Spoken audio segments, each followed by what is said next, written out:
괜찮나? 자, 북두지성과 가짜풍수 우리 예영이부터 시작하겠습니다. 선생님 여러 가지 다 해도 되죠? 네, 그 14쪽에 누가 더 양반인가라는 이야기가 있잖아. 여기에서 형하고 동생하고 친형제 간에 누구 아버지의 벼슬이 더 높은가 싸웠잖아. 그런데 왜 그 동생이 형의 아버지 때보다 나의 아버지 때 더 벼슬이 높았으니 내가 더 양반의 피를 받았지? 안 그래 형이라 했잖아. 근데 왜 형은 할 말이 없었을까? 준원이. 아버지가 동생이 태어났을 때 벼슬이 더 높아서? 민준이. 형을 낳았을 때는 차관이었는데 동생을 낳았을 때는 장관이어가지고 몇 급 높아져가지고 할 말이 없었던 것 같아. 아림이. 생각에는 어떻게 보면 맞는 말이기는 한데 자기가 먼저 태어났으니까 자기가 더 양반이라고 생각하는데 그렇게 하니까 살짝 어이없어가지고 그럴 것 같아. 연우야 너는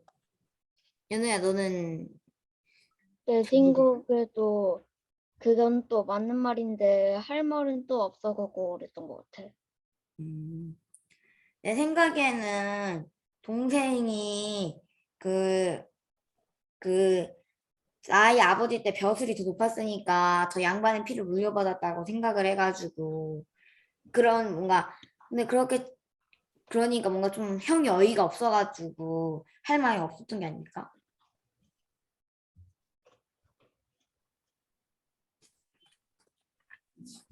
다른 거 해도 되죠? 그 20쪽에 풋 벙어리라 말을 합니다 나와 있잖아. 그리고 거기에서 벙어리가 말을 한다고 순락군이 놀랐는데 풋 벙어리가 된 지 얼마 안 돼서요. 풋 벙어리라서 아직 말을 합니다. 풋 벙어리라고 하니까 왜 순락군이 왜 풋 벙어리라고 믿은 것일까? 예영아, 이거 몇 쪽이라고? 20쪽. 20쪽. 18쪽 풋벙어리라 말을 합니다. 이야기의 마지막 부분, 20쪽의 부분을 갖고 지금 왜 풋벙어리라 말을 합니다라고 말했더니 술락군이 웃었을까라는 게 질문의 내용입니다. 민준이. 풋벙어리는 약간 말을 완전 다 못한 게 아니라서 그런 거.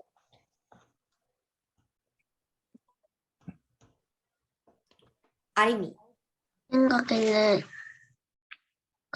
벙어리는 말을 못해야 되는데 말을 하니까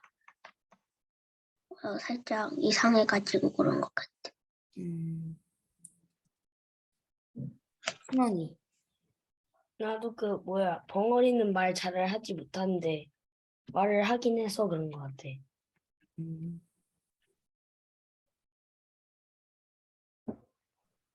누가 안 했지? 누가 안 했더라? 자, 뭐 그거는 뭐 특별히 아이디어가 없으면 얘기 안 할 수 있는 거니까 굳이 그러니까 어떤 질문은 돌아가면서 다 얘기해야 되는 질문도 있고 또 어떤 질문은 그냥 아이디어 있는 사람만 얘기하고 또 넘어가야 되는 질문도 있고 그 질문의 종류에 따라서 예영이가 적절하게 판단해서 모두에게 질문을 들을 건지 대답을 들을 건지 아니면 그냥 비슷비슷한 대답 나오거나 아니면 또는 더 새로운 대답 나오지 않을 것 같으면 다음 질문 넘어가든지 그건 예영이가 판단하면 됩니다. 네. 그러면 다음 질문 갈게요. 여기에서 27쪽에 죽는 약을 드렸더니라는 이야기 마지막 부분에서 할머니가 죽고 싶다고 했잖아. 그런데 그 뒤에 이놈아 그냥 해보는 소리지 나는 더 살고 싶다. 어서 보약이나 지어와라 라고 했잖아. 근데 할머니는 자기가 죽고 싶다고 했으면서 왜 더 살고 싶다고 보약이나 지어오라고 한 것일까?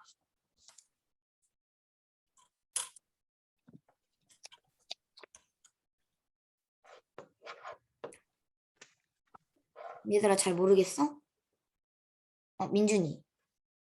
그냥 그 심심해가지고 약간 우스갯소리로 손자한테 그냥 매일매일 말한 것 같아, 약간. 음. 준원이. 약간 농담 반 진심 반으로 한 것 같은데 막상 가져오니까 겁이 나서 그냥 말을 바꾼 것 같아. 아림이. 내 생각에는 그 친구들은 다 죽어가지고 혼자 있어가지고 외로워가지고 죽고 싶다는 말을 했는데 근데 죽고 싶다는 약을 죽는 약을 가져오니까 살짝 무서워서 그런 것 같아. 연우야 너는? 내 생각에도 그냥 심심해갖고 농담 떠먹게 하듯이 죽고 싶다고 했던 건데 갖고 와갖고 놀란 것 같아. 내 생각에는 할머니께서 힘들어가지고 빨리 편안하게 있으면 좋겠어서 죽고 싶다고 말한 것 같은데 막상 죽는 양을 가져오니까 그 뭐 가족들한테 관심 받아서 좀 그 편안하게 살 수 있었으면 그렇게 해서 죽고 싶다고 한 것 같은데 막상 진짜 죽는 양을 가져오니까 죽고 싶지 않아가지고 그 보약이나 지어오라고 한 게 아닐까?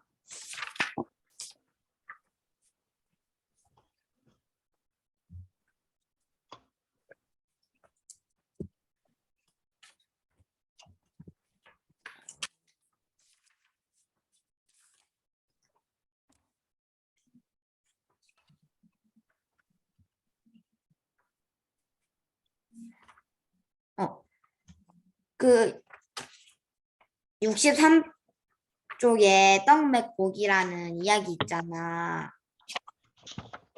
이 책에서 그 한 사람이 길을 가다가 그냥 의원하고 만나가지고 조수인 척 하다가 밥을 얻어먹으려고 한 이야기잖아. 근데 여기에서 떡맥이라고 하면서 떡맥 좀 잰다고 했잖아. 그래서 그래도 사람들이 그 이해가 산에서 내려오자마자 시장한다고 하면서 떡을 급히 먹다가 이게 목에 걸려가지고 그 아픈 거를 짐작을 했는데 왜 입원까지 불러가면서 이 아이를 살리려고 했었던 것일까?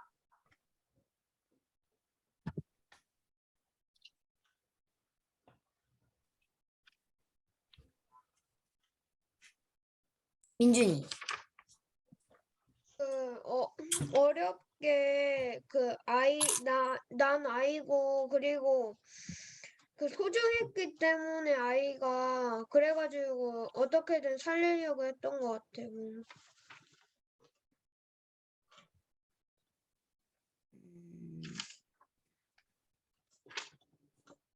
다른 얘들은 연우? 내 생각에도 자기 자식을 무조건 사랑할 수 있으니까 아니, 자식을 안 사랑하는 부모는 없으니까 그래갖고 어떻게든 살리려고 했던 것 같아. 음, 다른 의견은 없어? 이거 말고 좀 다른 이유 같은 거.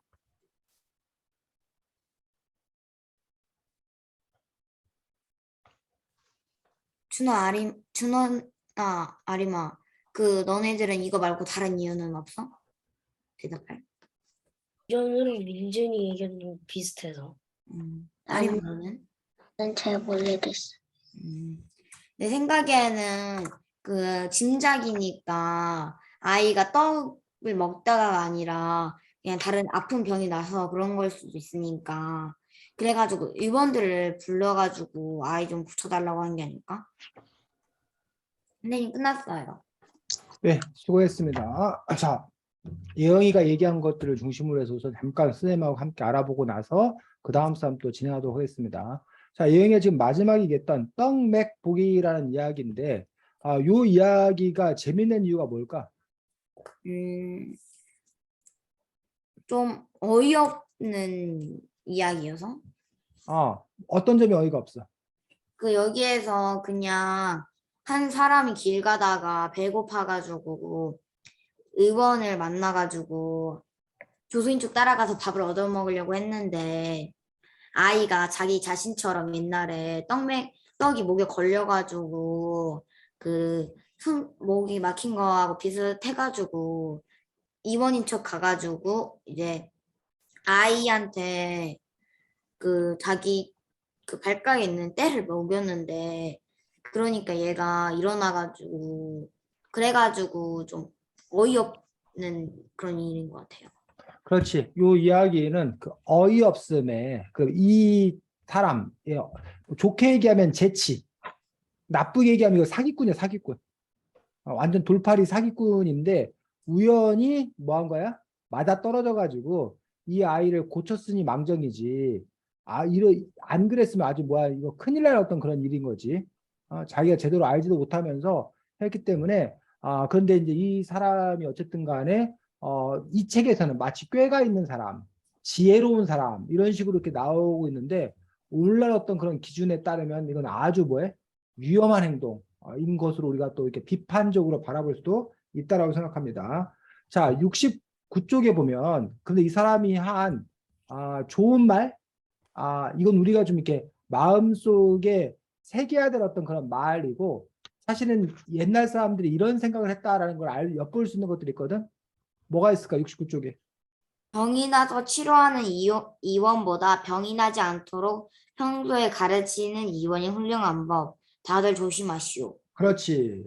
지금 예영이가 잘 읽었는데 병이 나서 치료하는 의원보다 병이 나지 않도록 평소에 가르치는 의원이 훌륭한 법이라고 얘기해서 우리가 그 병난 후에 그 고치려고 하지 말고 애당초 처음부터 뭐 하지 않도록 병에 병이 걸리지 나지 않도록. 않도록 조심하고 예방하는 것이 더 낫다라고 하는데 이 사람이 그러면 병이 나지 않도록 하는 방법 알려준 게 뭐가 있어? 69쪽에.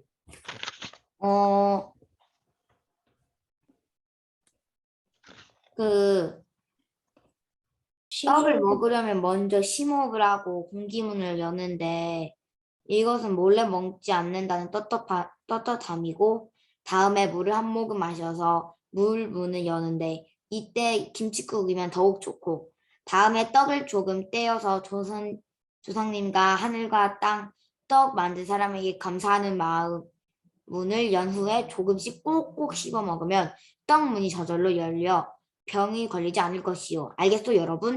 그래서 이제 떡을 먹을 때 우리가 어떻게 해야 되는지 옛날 사람들의 어떤 그런 생각을 알 수가 있다라는 거예요. 그래서 몰래 먹지 말아야 된다. 그래서 우리가 남 몰래 먹으려면 급하게 먹다 보니까 뭐 하는 일이 많더라? 체하는 일이 많더라. 이렇게. 그러니까 몰래 먹지 말아라. 떳하게 먹어라. 그 다음에 먹기 전에 뭐해? 물 한 모금 마셔라. 아니면 김치국물과 떡을 같이 먹어라. 그래야 더 소화가 잘 될 되는 거. 거다라고 생각을 했고 그 다음에 특이한 풍습은 뭘 먹기 전에 조금 떼어가지고 우리가 그걸 고시래 한다고 혹시 들어봤어? 고시래 한다고 해서 옛날 조상들은 그 술 같은 거 먹을 때도 술을 한 잔을 이렇게 첫 잔은 따라가지고 마당 같은 데에 휙 뿌려.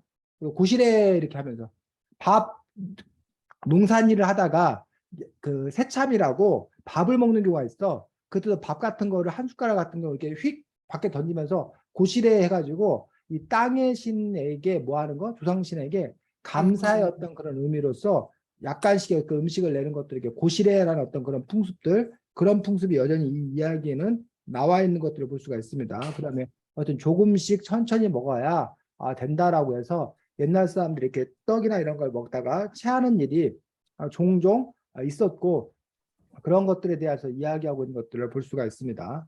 자, 근데 여기서 맥 본다. 그런데 맥 본다라는 게 무슨 얘기인지 알아?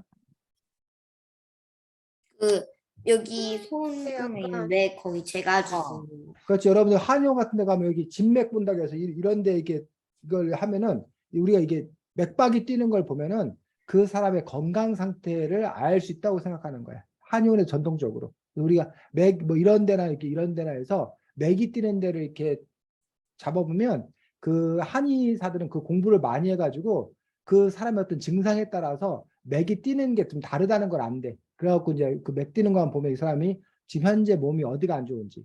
반면에 서양 의사들은 우리 요즘 의사들은 어떻게 이맥 진맥을 잡는 게 아니라 어떻게 뭐를 해? 천진기. 청진기 가지고 보통 심장, 이런 데를 우리가 이제 그 심장이 뛰는 어떤 그런 부분들을 갖고 보는데 어떻게 보면 이게 심장이 뛰는 게 이게 맥이 뛰는 거기 때문에 같은 어떤 그런 선상에 있는 거라고 볼 수가 있습니다. 자, 그 다음에 우리 예영이가 했던 이야기가 뭐냐면 죽는 약을 드렸더니라는 이야기입니다.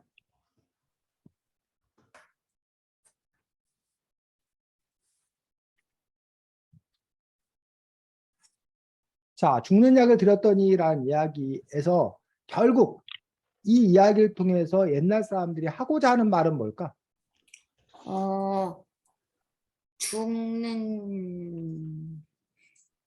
죽고 요- 싶다고 말하지 않는 거? 죽고 싶다고 말했으니까 할머니께서 죽는다고 함부로 말하지 말라는다니까요. 죽는다고 함부로 말하지 말아라. 그러다가 진짜 죽는 약 준다. 네. 그럴 수 있는데 바로 여기서 어르신들이 아이고 빨리 죽어야지 이렇게 말하는 건 다 뭐라는 거야? 거짓말. 거짓말이다. 그러니 그걸 실제로 뭐 하면 안 된다? 억지로. 믿으면 안 된다. 오히려 할아버지 할머니들이 오래 살 수 있도록 잘 모셔야 된다라는 그런 옛날 사람들의 생각이 담겨 있는 것들을 볼 수가 있습니다. 그래서 우리가 보통 3대 거짓말이라고 하는 게 있어. 이건 다 거짓말이다 라고 얘기했던 것들 중에 첫 번째가 바로 노인, 할아버지 할머니들이 나 빨리 뭐 하고 싶다? 빨리 죽고 싶다. 죽고 싶다라는 말씀을 가끔 하셔. 저희 할머니는 죽고 아. 싶다고 안 하고 허리하고 다리 아프다 하시면서 일을 계속 하셔요. 그러게 말이야. 그래서 아이고 뭐 빨리 죽어야지 뭐 살아서 뭐 하냐 뭐 이런 식으로 빨리 죽고 싶다라고 얘기하는데 사실은 말은 그렇게 하지만 속마음, 속내는 오래오래 살고 싶어 하는 것들이 그것들이 진짜 마음이다. 그러니 나 빨리 죽고 싶다 이런 말들은 거짓말이다라는 옛날 사람들이 이렇게 생각했다는 거예요. 두 번째로는 혹시 노총각 노처녀가 뭔지 알아? 몰라요. 결혼하는. 아림이 결혼하는. 결혼을 아직 못한, 결혼을 아직 안 한 나이 많은 사람을 우리가 노총각, 노처녀라고 얘기를 한다라는 얘기야. 근데 이 노총각, 노처녀들이 나 뭐 안 할 거야? 결혼 안 할 안 할 거야. 거야. 라고 말하는 것도 거짓말이라는 거야. 할 거야. 실제로는 뭐 하고 싶으면서 하고 싶어서. 결혼하고 싶으면서 나 결혼 안 할 거야 라고 말하는 것도 거짓말이었는데 요즘은 이게 이른바 비혼주의자가 뭔지 혹시 들어봤어? 결혼을 안 하고 싶은 사람? 결혼을 하지 않고 혼자 살기를 결심한 사람들을 보고 우리가 비혼주의자로 그러는데 비혼주의자가 점점 늘어나면서 진짜 결혼 안 할 거라는 게 거짓말이 아니라 실제가 되기도 합니다.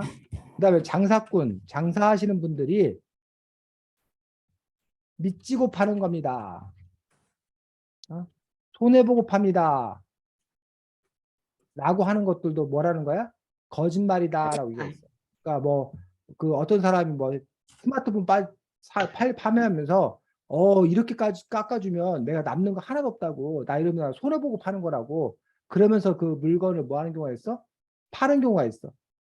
그럴 때 사실은 믿지고 파는 겁니다. 손해보고 팝니다. 하지만 만약에 진짜 손해보고 진짜 믿지면 그 장사꾼이 뭐 하지 않을 거다.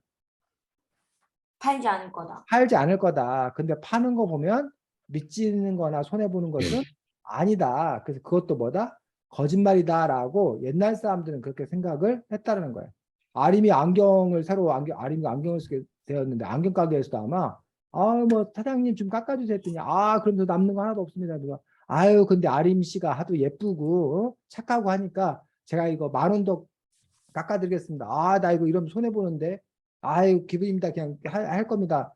라고 해서 아림이한테 뭐 10만 원짜리인데 9만 원에 이렇게 깎아줬어. 그래서 막 손해보고 팔았다고 그러는데, 근데 사실은, 그 사람이 이익을 뭐 한 것뿐이지? 좀 덜 본 것뿐이지.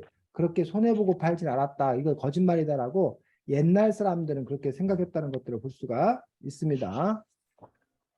자, 그래서 이 죽는 약을 들었더니라는 옛날 이야기를 통해서 우리는 옛날에도 이렇게 죽는 약, 먹고 죽는 약이 뭐였다는 것들, 있었다는 것들, 그런 것들을 여러분들이 이 이야기를 통해서 우리가 알 수가 있습니다. 또 이 당시에도 엿을 먹었다는 것들, 그다음에 보약 같은 것들이 있었다는 것들, 뭐 이런 것들을 이런 이야기를 통해서 우리가 알 수 있습니다.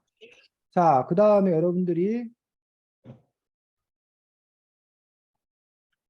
톳벙어리라 말을 합니다 했는데 오늘날에는 벙어리라고 말하면 안 돼. 뭐라고 말해야 돼? 언어 언어장애. 장애인. 언어 장애인. 그래서 말을 못하는 분들을 보고 우리가 언어 장애인. 옛날에는 또 우리가 귀머거리 뭐 이런 말로 불렀어. 요 말도 요즘 귀머거리라고 부르면 안 돼. 뭐라 불러야 돼? 청력장애. 청각장애인, 청력장애인. 그리고 봉사는 요즘 그렇지. 봉사라고 하니, 장님이라고 하니, 맹인이라고 하든지, 뭐 이런 것들은 시각장애인. 시각장애인, 이런 식으로 불러야지, 이렇게 봉사니, 장님이니, 맹인이, 또 뭐 옛날에, 뭐, 안진뱅이? 이런 거는 지체장애인. 지체장애인. 이런 식으로 이렇게 불러야지 되는데, 어쨌든, 이거 옛날에 선생님. 썼던 그런 말이야. 벙어리, 말 못하는 분들. 근데, 근데 그 장애인이라고 부르는 것도 좀 따돌리는 거래요. 이름으로 부르지 않고. 그럼 장애인이라고 안 부르고 뭐 아니 물론 뭐 그 친구가 장애인이라고 야 장애인 이렇게 부르면 안 되지 당연히. 뭐 그 사람한테 그 사람이 있으면 뭐 누구야 이렇게 불러야지. 야 장애인 이렇게 부르면 당연히 안 되실 거는. 근데 이제 뭐야 우리가 장애인을 도웁시다 뭐 이렇게 그 몸에 그 뭐야 아픔 있는 그런 분들을 부를 때 우리가 그럴 때는 이제 장애인이라고 부를 수 있는 거지. 자, 근데 이 푸자가 붙으면 뭐가 돼? 무슨 뜻일까? 푸이란 말이 혹시 붙어 있는 단어 혹시 알아? 새로운 추? 풋사과. 풋고추. 그렇지. 풋사과. 풋밤. 풋밤? 거리간 게 요 앞에 풋이 붙으면 풋상추. 풋이 붙으면 무슨 뜻인지 혹시 알아? 이 풋이 붙으면? 지금 막 나온 거. 지금 막 나온 또 다른 사람. 거리근. 새로운 거리근. 자, 그래서 지금 막 나온 거, 올해 나온 거 우리가 햇밤, 햇사과, 햇살, 이런 것들은 올해 새로 나온 이런 뜻을 갖고 있어. 그런데 햇이 붙으면, 근데 풋이 붙으면 아직 덜 익은 이란 뜻을 갖고 있어. 그래서 풋밤 하면 밤인데 아주 이렇게 연글지가 않은 거야. 그래서 더 막 떨떠름한 거야. 풋사과도 아직 뭐야? 단맛이 아직 덜 든 거야. 아직 덜 익은 거야. 이런 뜻을 갖고 있어. 근데 풋벙어리. 이 사람이 급하니까 자기가 풋벙어리라 그 얘기는 벙어리는 벙어리인데 아직 벙어리가 다 되지. 제대로 뭐해서 안 되잖아. 되어서 그래서 말을 아직 뭐 할 수 있다? 할 할 수 수는 있다. 있다. 라는 식으로 뭐 한 거야? 거짓말한 거야. 불러댄 거야. 근데 풋과일 같은 건 있을 수 있지만 풋벙어리라는 건 있을 수가 없어요. 없는 거지. 언어 장애인은 아예 말을 못하는 분을 보고 언어 장애인이라고 그런 거지. 언어 장애인도 무슨 뭐 1단계, 2단계 이런 게 있는 게 아니기 때문에 이 사람 하는 말이 너무 뭐해? 이상해요. 말도 안 되는 얘기를 하니까 이 술락군이 뭔지 알아? 그 옛날에 몇 시가 되면은 이제 그 집으로 들어가야 돼요. 오늘로 치면 술락군이 누구 뭐야? 경찰. 경비원? 경찰이에요, 경찰. 경찰. 경비, 경찰. 그래서 이 술락꾼들 요즘도 경찰들이 그 폴리스 카 자동차 그 경찰차 타고 도는 거 알아? 순찰. 순찰 다녀. 그런 것처럼 옛날에는 이 술락꾼들이 걸어다니면서 이렇게 나무타막에 딱딱 치면서 이렇게 걸어다녔대. 그러면서 이게 범죄자들이 있는지 이런 것들 뭐를 보고 또 아까 예영에 설명한 대로 통행금지라는 게 있었어. 통행금지라는 그런 제도가 있어서 밤에 이제 뭐 도둑이나 이런 사람들이 못 다니게 함으로써 다니는 사람들은 도둑이거나 간첩이거나 이런 사람들만 다녀서 그런 사람들을 검거하기 쉽게 하기 위해서 통행금지 이런 거를 선생님이 어렸을 땐 통행금지가 실제로 있었어. 밤 12시부터 새벽 4시까지인가 그 사이에는 못 다녀. 4시간 동안요? 4시간 정도 못 다니게 하는 어떤 그런 분이 있었는데 거다가 이제 요즘에는 우리가 밤새 다니고 막 편의점도 24시간 편의점이 생기고 그런 옛날 일이 되어버린 그런 부분들을 볼 수가 있습니다. 그래서 어쨌든 풋이라는 게 붙으면 그런 뜻을 갖고 있다는 것들 여러분들이 알면 되고 자, 그 다음에 누가 더 양반인가라는 부분에서 판서가 나오고 그 다음에 뭐가 나와? 그, 에? 누가 더 참의. 양반인가요? 참의. 참의가 나오는데 자, 형이 태어날 때 아버지 벼슬이 참의였어. 차관. 그런데 그로부터 몇 년 후에 누가 태어날 때? 동생. 동생이 태어날 때는 아버지 벼슬이 판서였는데 즉 참의보다 판서가 더 뭐해? 높아요. 높은 거야. 그러니까 승진한 거야. 몇 년 사이에. 그러니까 형이 태어날 때 아버지는 참의 아니었냐? 낮은 등급 아니었냐? 근데 내가 태어날 때는 아버지가 높은 등급이니까 내 아버지가 더 높은 거 아니냐? 그러니까 내가 더 뭐하다? 더 양반이다, 더 높다라고 말을 했어. 말 돼, 안 돼? 안 안 돼. 되지 않아요? 왜 안 돼? 똑같은 피잖아요, 어차피. 똑같은 피야?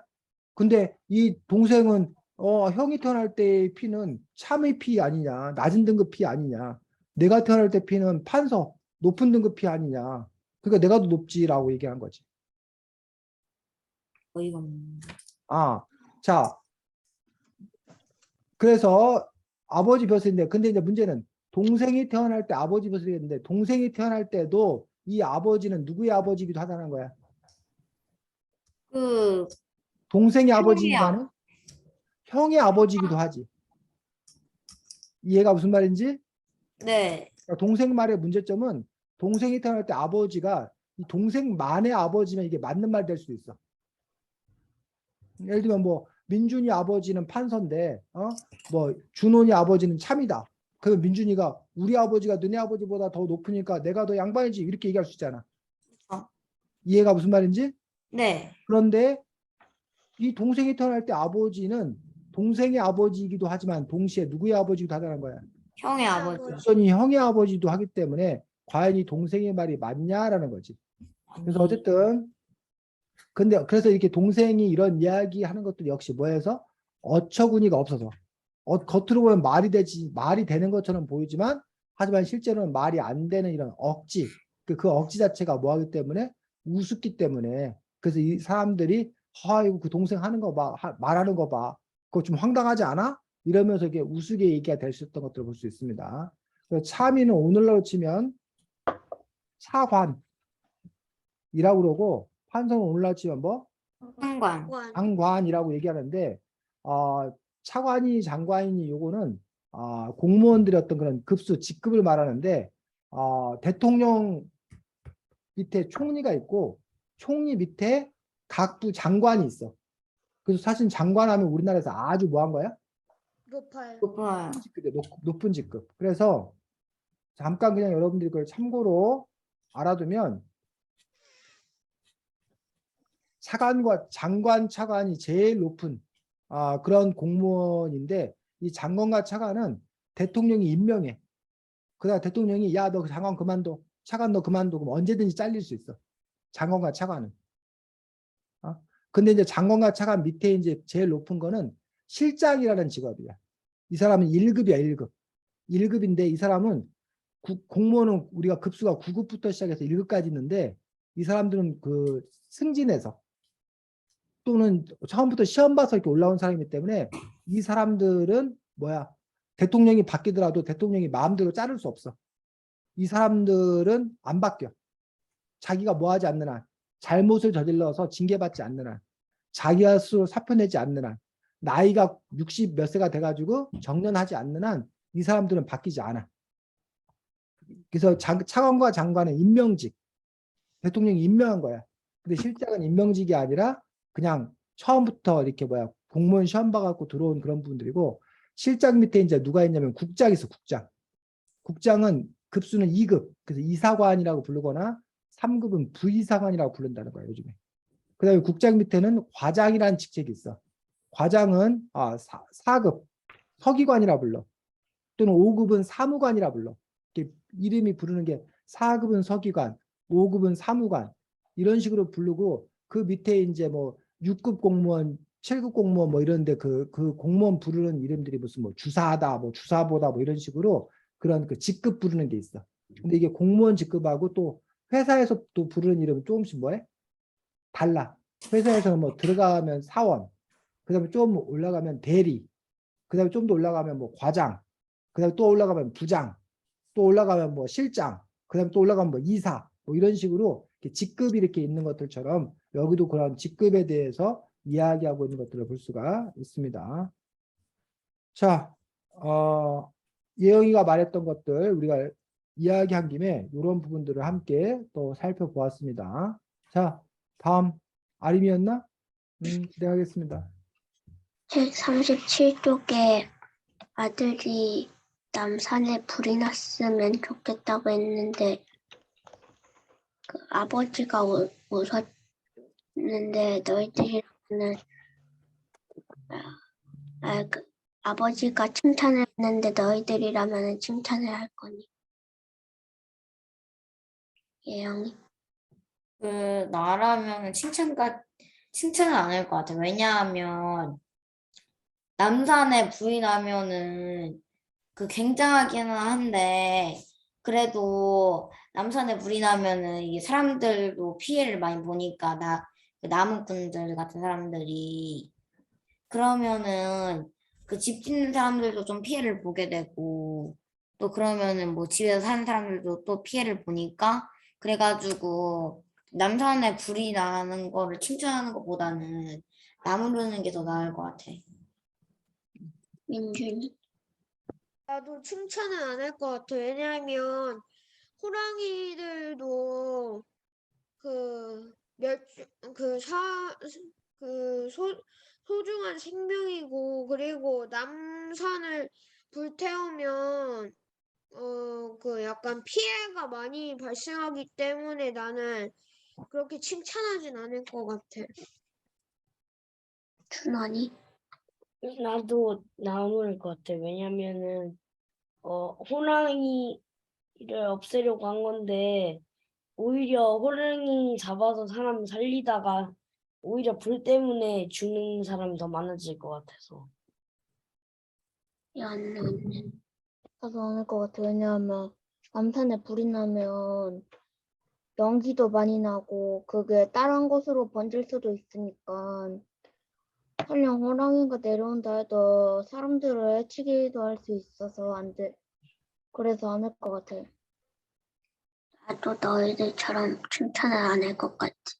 왜냐하면 남산에 불을 질렀다가 어디로 또 번질지 모르니까 다 했어요. 자, 남산이 혹시 어디 있는 산인지 알아? 서울. 서울. 서울에 가면 여러분이 서울 남산 있고, 남산에 가면 그 남산 타워 남산타워. 가 있어가지고 남산 타워에 올라가면 이제 또 서울 전부를 또 이렇게 한눈에 볼 수 있습니다. 대전에 남산 같은 산이 혹시 있는 거 알아? 네. 몰라요. 뭐 무슨 산? 그 뭐 송전탑 같은 거 막 엄청 큰 거 있는데. 그래? 대전에 이제 남산 같은 산은 보문산이라고 들어봤어? 대전 한가운데 중구에 그 한반 야구장 있고 그 근처에 가면 보문산이라는 산이 있어서 거기에 가면 전망대 가면 또 대전시가 한눈에 들어가 보입니다. 물론 대전에는 보문산 말고 계족산이라는 산도 있고 뭐 식장산이라는 산도 있고 여러 산이 이렇게 있는데, 어쨌든 이렇게 서울도 이제 보면은 남산 말고 뭐 관악산이라는 산도 있고 인왕산이라는 산도 있고 여러 산이 있어. 한산. 근데 이제 그 남산이 서울 한 가운데 이렇게 있어서 돼 있는데 어쨌든 큰 소리 좀 칠했더니라는 이 이야기에서 남산을 진짜 불낸다는 게 아니라 요 이야기에서 이 이야기의 재밌는 포인트는 뭐야?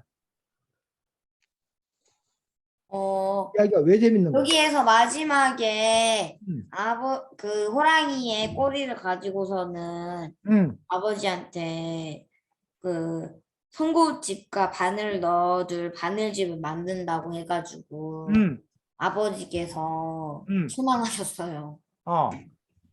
이 아버지는 평소에 이 아이가 너무 자잘해서 너무 소심하고 너무 이렇게 작은 것만 생각하고 그래갖고 그게 불만이었던 거야. 이 아이가 좀 대범하고 좀 스케일 크게 돌았으면 좋겠다. 라고 생각을 한 거야. 그래갖고 야, 너 좀 스케일 좀 크게 얘기해봐. 너 대범하게 좀 얘기해봤더니 남산에 불났으면 좋겠어요. 그러니까 와, 이거 생각하는 거 보소. 얘가 이렇게 큰 스케일 갖고 생각한다고 해서 이야, 대단하다. 라고 칭찬을 막 해줬어. 그런 다음에 그 남산에 불려서 뭐 했더니 호랑이를 잡겠다는 거야. 평소 같았으면 얘가 모두 개미 한 마리 잡는 것도 막 두려워하는데 호랑이를 잡겠다고 하니 야, 뭐하다? 대단하다. 그래서 이제 야, 얘가 드디어 이제 뭐한 애가 됐구나. 대범한 애가 됐구나. 큰 스케일의 애가 됐구나. 라고 생각을 한 거란 얘기야. 그런데 기껏 그렇게 해서 한다는 게 결국은 뭐 하려고 그런다는 거야. 바늘집 만들. 바늘집 만들고 송곳집 만들려고 그런다는 거야. 어? 그럴 거면 뭘 호랑이를 잡고 뭘 남산에 불까지 내냐고. 그 바늘집 송곳집 만들려고. 그거면 그냥 헝겊 조금 요만한 거 천 갖다 만들면 되지. 그러니까 결국은 이 아버지의 어떤 그런 바람, 기대하고 뭐 한 거야. 완전히 만 거꾸로 된 거잖아. 그래서 이 아이는 결국은 여전히 뭐 하는 아이야? 좀씩. 소심한 아이. 소심한 아이, 좀씨였다는 얘기야. 그런 점에서 이제 이 아버지의 기대가 와르르 무너져서 아이고 그의 말한다는 것 좀 보소. 라고 얘기하는 그런 부분들을 볼 수가 있습니다.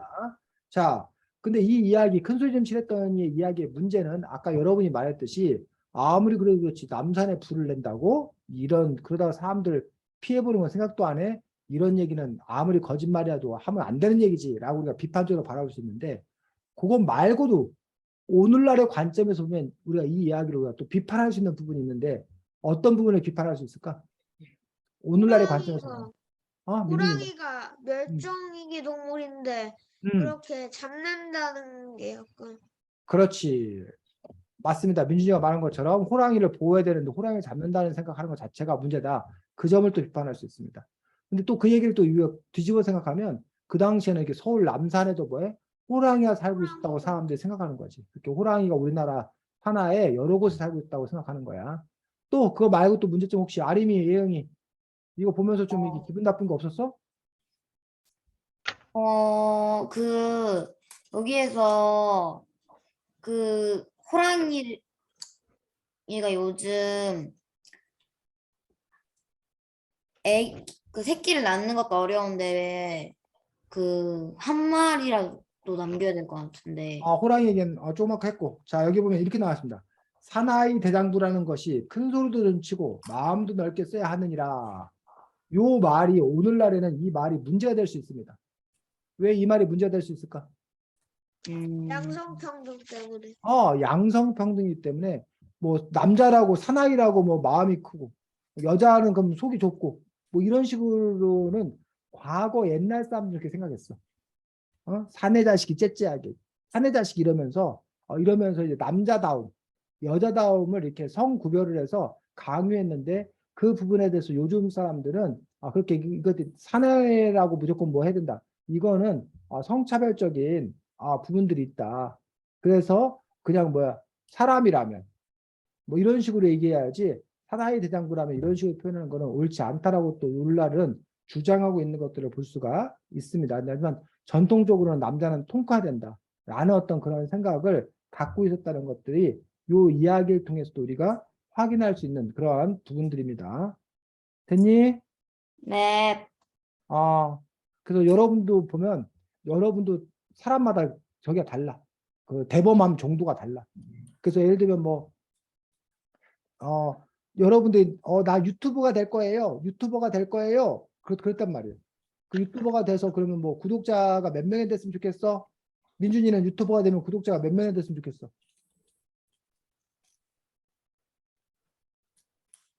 1억? 1억 명. 연우는? 잘 모르겠는데요. 아림이는 네가 유튜버면 구독자가 몇 명이 됐으면 좋겠어? 100만. 100만. 준원이는? 300만. 300만. 예영이는? 500억? 500억? 야, 예영이 통이 제일 큰 거지. 예영이 스케일이 제일 큰 건데 쌤이 월요일날 화요일날인가 어떤 친구가 했더니 자기는 유튜버가 돼갖고 구독자가 10,000명이 됐으면 좋겠다는 거야. 그래서 야, 10,000명이 너무 많은 작아요. 수가 아니잖아. 좀 통 크게 저기 해야지. 뭐 얘기를 했었는데 지금 보니까 민준이는 처음부터 1억 명이요. 뭐 이렇게 막 100만 명이요. 막 이렇게 딱 얘기를 하는 거야. 그러니까 아마 아림이나 준원이 100만 명, 300만 명 얘기하는 사람은 우리나라 정도만 생각하는 건데 민준이는 우리나라뿐만 아니라 전 세계적으로 해서 한 1억은 돼야 되겠다. 예영이는 심지어는 뭐 100억이라고 해가지고 사람뿐만 아니라 무슨 동물들도 아니 그거보다 외계인들도 더 다 구독하게 만들고 아주 그냥 그 스케일이 아주 어마무시한 그런 부분들을 볼 수 있는데 사람마다 그런 부분에서 다르다는 거예요. 그래서 이렇게 그러면 과연 이렇게 스케일이 큰 게 과연 좋은 거냐? 스케일이 꼭 커야 되느냐라는 아니. 부분에서 어떤 사람들은 나는 그냥 난 100명이요. 500명이요. 난 그 500명하고 나하고 친밀한 관계를 갖는 게 난 더 중요해라고 생각하는 사람도 있어. 근데 사실 구독자가 1억 명이면 그 1억 명들과 민주주의가 뭐해? 친밀한 관계를 형성할 수는 없어요. 그냥 민주주의가 그냥 유명한 것 뿐이겠지. 그런 점에서 과연 이 스케일이 큰 게 과연 좋은 거냐라는 부분에서 이제 반론도 있을 수 있다는 거예요. 근데 어쨌든 옛날 사람들은 이렇게 대범해야 된다, 스케일이 커야 된다, 이런 가치관을 갖고 있었다는 것들을 이런 이야기를 통해서 우리가 짐작해 볼 수 있습니다. 다음 민준이. 네, 근데 그 예영이가 아까 세 번째 했던 그 문제랑 같아. 그래서 그래가지고 못 없어? 준비했어요. 할 데 네, 없어? 왜? 준원이. 저 근데 비슷한 거긴 한데 뭐 해도 되겠죠? 비슷한 거면 하지 말고 다른 거면 해. 비슷비슷한 얘기만 안 해도 되고 예. 다른 거면 해, 다른 거면. 그 책 15쪽에 그 시골 사람들은 서울에 와서 참 불쌍하다 말하는데 그걸 들은 서울 사람들은 어떻게 생각할까? 어, 예영이. 내 생각에는 왜 불쌍하다고 생각할지 좀 궁금해할 것 같아. 왜냐하면 이게 서울에서는 여러 가지 많이 있고 편리한 것들도 많이 있는데 그리고 이제 대부분 양반들이 사니까 딱히 편하다고 생각을 했는데 왜 딱하다면서 불쌍하다고 생각했을지 궁금해할 것 같아. 민준이. 나는 시골 사람들이 왜 그 서울 사람들을 불쌍해하는지 이해가 안 될 것 같아. 왜냐하면 그 시골에는 원님 한 분만 입어도 원님 한 분만 관복을 입어도 벌벌 떠는데 여기 서울에는 관복 입은 원님이 너무 많은 그런 차이가 있어가지고 서울 사람들은 이게 이해가 안 될 것 같아. 아림이. 나는 시골 사람들한테 서울을 구경시켜주고 싶을 것 같아. 왜냐하면 시골보다 시골만큼 서울도 더 좋다는 걸 알려주고 싶어서.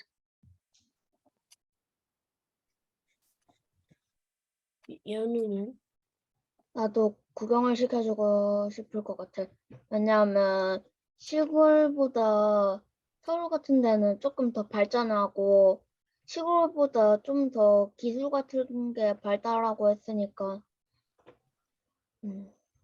시골만큼 아니면 시골보다 조금 더 서울이 좋다는 걸 알려주고 싶었기 때문이야. 나도 뭐 구경시켜주고 딱 봤을 때 서울 사람이 아니다라는 걸 생각할 것 같아. 왜냐면은 뭐 서울에 살면 원님 같은 거 많은 건 이해되는데 뭐 원님 많은 걸 보고 막 놀래고 그러니까 그런 것 같아. 다 했어요.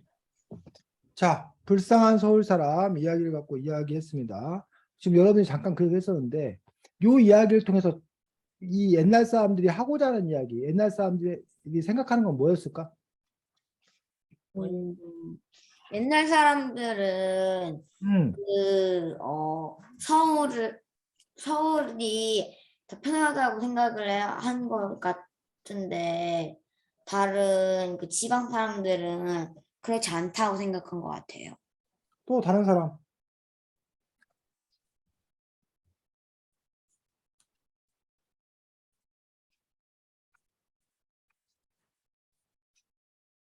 또 다른 사람들은 어떻게 생각해? 자, 준원이. 그 각 지역마다 원님이 한 명 있고 두 명 있고 이런 문화가 다른 것 같아요. 문화가 다르다. 자, 왜 아까도 여러분 누가 잠깐 그 얘기 했던 것 같은데, 왜 이 사람이, 시골 사람이, 서울 사람이 불쌍하다고 한 거야? 그 시골 사람들이 그 원님 한 분만 무슨 옷이었지? 관복. 그 관복을 입을도 무서워서 벌벌 떠는데 여러 사람들이 관복을 입으니까 그래가지고 그 관복 입은 사람들을 보고 다른 사람들이 벌벌 떨 것 같다고 그래서 불쌍하다고 한 것 같아요. 그러면 그 시골 사람의 논리는 뭐냐면 이런 거야. 자, 봐.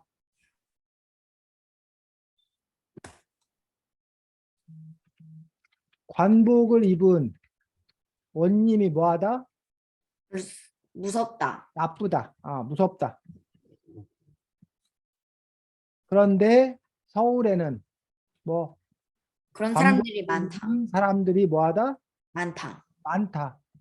그러므로 뭐한 사람들이 무서운 나쁘고 사람, 나쁘고 무서운 좋은 사람들이 사람들이 사람들이 많다. 많아서 서울 그런 사람들은 사람들이 불쌍하다. 힘들다. 힘들 것이다. 그러므로 결국 서울 사람들은 불쌍하다. 불쌍하다. 이런 논리를 전개하고 있는 거예요. 그런데 여기서 이 논리에서 이 사람이 거짓이 있어, 거짓. 여기서 논리적으로 문제가 있는 부분이 어느 부분일까? 자, 1번은 이 사람이 경험했기 때문에 사실이지.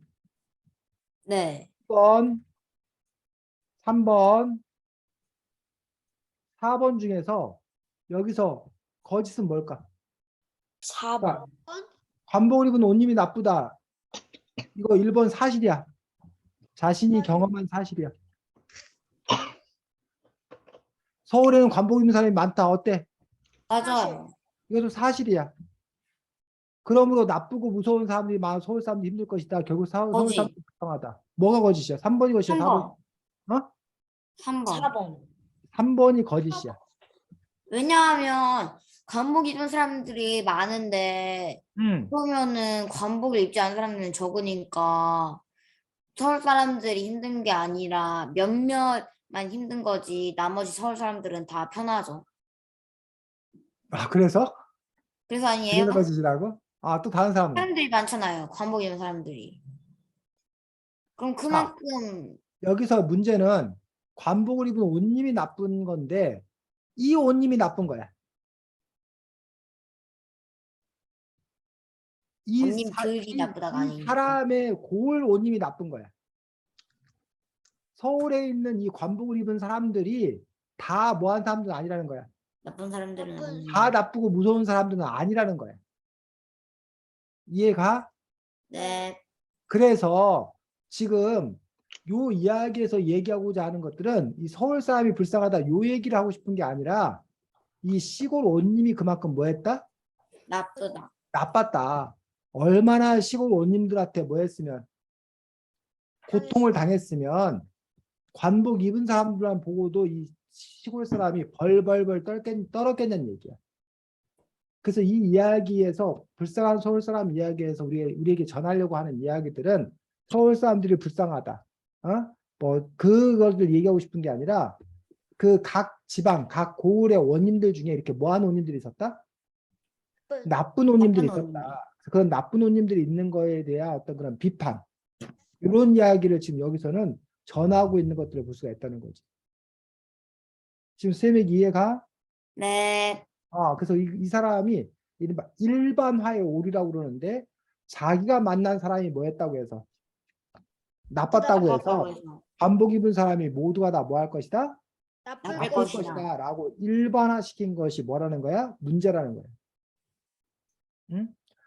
준원이가 뭐 예영이가 성모초를 다닌다고 그러는데 예영이가 하하하 하고 막 큰 소리로 막 얘기를 하고 아주 막 통 크게 막 나는 300억 명이요 막 이런 식으로 얘기하는 거 보고서 준원이가 와 그러면 성모초 학생들은 다 뭐 할 거다? 통 크고 아주 큰 소리로 얘기할 거다 라고 말할 수는 없어요. 없다라는 거야. 왜? 예영이만 그런 건지 정말 예영이가 다니는 학교 애들이 모두 다 그런 건지는 사실은 뭐해? 그건 알수 직접 없어. 우리가 알아봐야 알 수 있는 어떤 그런 일이다라는 얘기지.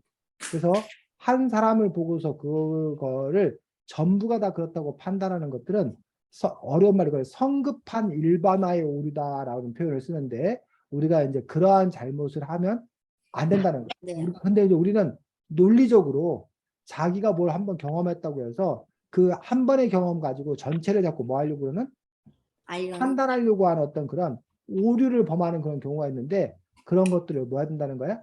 조심해야 된다는 거야. 야. 다만 준원이가 이제 예영이도 만나보고 막 아림이도 만나보고 또 다른 막 성모초등학교 학생들을 만나봤는데 그때마다 그래. 그때마다 사람들이 다. 그러면 그럴 가능성이 그만큼 뭐 해지는 거야? 커진다. 커지는 커지는 거지. 거야. 커지는 거지. 지금 쌤 말 이해가? 네. 자, 그래서 불쌍한 서울 사람, 그래서 이 이야기를 통해서 우리가 알 수 있는 그 당시 어떤 이야기는 서울에는 한양에는 이렇게 관복 입은 사람이 많았다는 것들은 바로 한양이 우리나라 정치의 중심지였다는 것들, 정치의 중심지였다는 것도 알 수 있습니다. 대전 근처에 신도안이라는 곳 있는 곳 알아? 신 뭐요? 신도안이라는 곳이 있어서 거기에 보면 이제 조금 있다가 이제 며칠 후에 거기서 군대 축제, 군 축제가 열려. 국방 축제 이런 게 열려가지고 군사 퍼레이드도 하고 막 이렇게 할 건데 거기서 그런 게 열리는 게 육군본부, 해군본부, 공군본부 해갖고 3군이라고 그러는데 3군본부가 그 신도안이라는 곳에 있어. 그 한도안이 국방 대전에 있는 곳일까? 대전 옆에 계룡시인가 뭐 이러한 곳에 그 신도안이라는 곳이 있는데 그거 계룡시야. 거기에 이제 그 3군본부가 있는데 계룡시야. 대전 옆에 계룡시 논산시 있는데 근데 선생님이 거기 얘기하려고 하는 이유는 그러다 보니까 본부가 있는 곳이다 보니까 이른바 그 계급 중에서 군인 계급 중에서 혹시 제일 높은 계급이 뭔지 알아? 국방부 장관? 몰라요. 대장? 국방부 장관? 대장은 별이 4개야. 아, 스타 별이 4개. 별이 있는 계급장이 군대에서는 제일 높은 계급장이야. 별 4개가 대장, 그 다음에 별 3개가 중장, 별 2개가 소장, 별 1개가 준장이라는 그런 계급이야. 그 다음에 이제 그 꽃무늬 이렇게 있는 거, 그걸 보고 이제 대령, 중령, 소령이라고 그러고, 다이아몬드 표시 있는 거 알아? 네. 몰라요. 또 이제 대위, 네. 소위, 대위, 중위, 소위라고 그러고, 뭐 이런 식으로 이제 그때부터는 거의 장교인데, 원래 별 하나만 돼도, 강원도나 이런 데 가면 별 하나만 돼도 엄청나게 높은 사람이에요. 거기에 그 수천 명이 그 사람의 부하야. 군인들 수천 명이 그 사람의 부하야. 별 하나만 돼도. 그러니까는 별 하나만 떠도 막 그 군인들이 막 바짝 긴장하고 막 아주 막 그 사람의 위세가 대단해. 그런데 요 3군본부에 오면 별 하나 보고는 인사도 안 한대. 왜? 별 4개. 별 4개도 있고 별 3개도 있고 별 2개도 있고 별 단 사람이 하도 뭐 하니까 많으니까. 많으니까 별 하나 가지고는 그거가 뭐라는 거야 대단한 게 아니라는 거야. 근데 강원도나 이런 그쪽 부대에는 별 하나 있는 사람들이 보기가 뭐 하다는 거야? 어려워요. 어렵다는 거야. 또 선생님이 여기 대덕연구단지에 사는데 대덕연구단지에는 박사들이 엄청 많아. 다른 동네는 한 도시에 박사가 뭐 이렇게 한 군에 시골 같은 데 한 군에 박사가 한 명이나 두 명 있을까 말까 했는데 여기에는 연구원 뭐 이런 데가 많기 때문에 박사가 막 수두룩해. 그래갖고 뭐 박사 아닌 그러면 식당에서 박사 아닌 그러면 사람들이 막 다 쳐다본다는 거야. 왜? 박사가 너무 많아. 자기 부르는 줄 알고. 그러다 보니까 이제 박사가 그렇게 뭐 한 게 아니야? 대단한 게 아닌 어떤 그런 부분들인데 어쨌든 그런 식으로 이 불쌍한 서울 사람에서 서울에는 바로 이렇게 높은 벼슬을 한 그런 사람들이 많이 있었고 지금은 우리가 대통령이라고 특별히 입는 옷이 있어 없어? 없어요. 국회의원이라고 특별히 입는 옷이 없잖아. 우리가 제복을 입는 거는 군인들하고 경찰관 뭐 소방관 이런 사람들만 이렇게 제복을 입고 계급장을 달거든. 근데 일반 공무원들은 특별히 그런 그 제복, 관복이라는 게 없어. 근데 옛날 그 벼슬아치들은 뭘 입었어? 한복. 관복을 입었는데 그 관복이 뭐에 따라 다른 거야? 직급에 따라서 색깔이 달라. 음, 여기 보면 요런 게 이제 관복이야. 요런 게 관복, 요런 것들이 이제 이런 관복을 이렇게 입었던 이런 관복 입어서 요게 이제 뭐에 따라 다르다는 거야? 그 벼슬에 따라서 입는 관복들이 이렇게 달랐던 그런 부분들을 볼 수가 있습니다. 그래서 임금이 입는 어떤 그런 옷 같은 것도 다르고 이런 관복을 이제 입고 다녔던 그런 부분들을 볼 수가 있습니다. 그래서 이런 관복이 일반인들이 입을 때가 있어. 언제 결혼할 일반인들이 때, 입을까? 그 벼슬 혼인할 때. 결혼할 때 남자들이 이렇게 그때만 또 이렇게 관복을 입는 일이 또 좀 있었다라고 합니다. 자, 다음 주에는 책이 뭐야? 대가의 장군이요. 대가의 장군이어도 좋아라는 책입니다. 민주주의가 갖고 있는 책.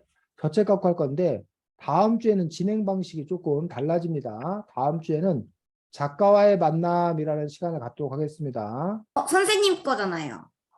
그래서 작가 선생님으로서가 아니라 작가와의 만남에서 다음 주에는 여러분이 작가에게 질문하면 작가가 대답을 하겠습니다. 그래서 다음 주에는 선생님이 수업 진행하지 않고 여러분 5명이서 1시간 내내 여러분이 진행을 해야 돼. 그러니까 여러분이 한 사람당 한 10분에서 15분 정도씩. 이해가? 여는 뭐 네? 질문 못 만들었어요 이런 거 없어. 여러분이 그럼 10분에서 15분 정도 진행하려면 몇 개가 필요하냐면 여러분이 뭘 물으면 선생님이 대답할 거 아니야. 다 그때 대답을 1분, 하나에 1분 정도 대답하면 여러분이 몇 개 정도의 질문을 준비해야 돼? 15개. 10개에서 10개에서 15개를 준비해야 돼. 그런데 문제는 10개에서 15개를 준비해 왔는데 아까 민준이처럼 기껏 준비해 왔는데 예영이가 다 해버렸어. 그러면 자기가 할 게 뭐해? 없어요. 없어지겠지? 그러니까 10개에서 15개 준비하는 게 아니라 몇 개를 준비해야 돼? 30개. 더 많은 질문을 준비해야 된다는 거야. 그래서 작가를 만난다면 여러분이 뭐를 질문하고 싶은 건가? 그래서 여러분도 혹시 뭐 작가의 만남 이런 걸 학교에서나 뭐 해보고 그랬는지 모르겠는데, 했어요. 그럴 때 여러분이 어떤 질문을 하는 게 좋을 것인지, 이 책과 관련돼서 여러분이 더 알고 싶어 하는 것들, 작가에게 뭘 물어봐야 되는 건지, 이 책 내용을 더 잘 알기 위해서, 아니면 이 책에서 잘 이해가 안 되는 그런 부분이라던가, 이런 부분들에 대해서 여러분들이 충분히 질문할 수 있었으면 좋겠습니다. 이해가? 네. 연우야, 뭐 해야 되는지 알겠어? 네. 그 다음 주에서 여러분들이 중복된 질문 하지 않기 위해서 질문 충분히 하고, 난 할 질문 없어요. 이렇게 하면 안 됩니다. 그래서 여러분이 어쨌든 1시간 내내 여러분들이 다음 주에는 작가의 만남을 진행하는 걸로 하도록 하겠습니다. 질문 없어요. 없고, 자, 오늘도 수고 많았습니다. 안녕. 감사합니다. 안녕히 계세요.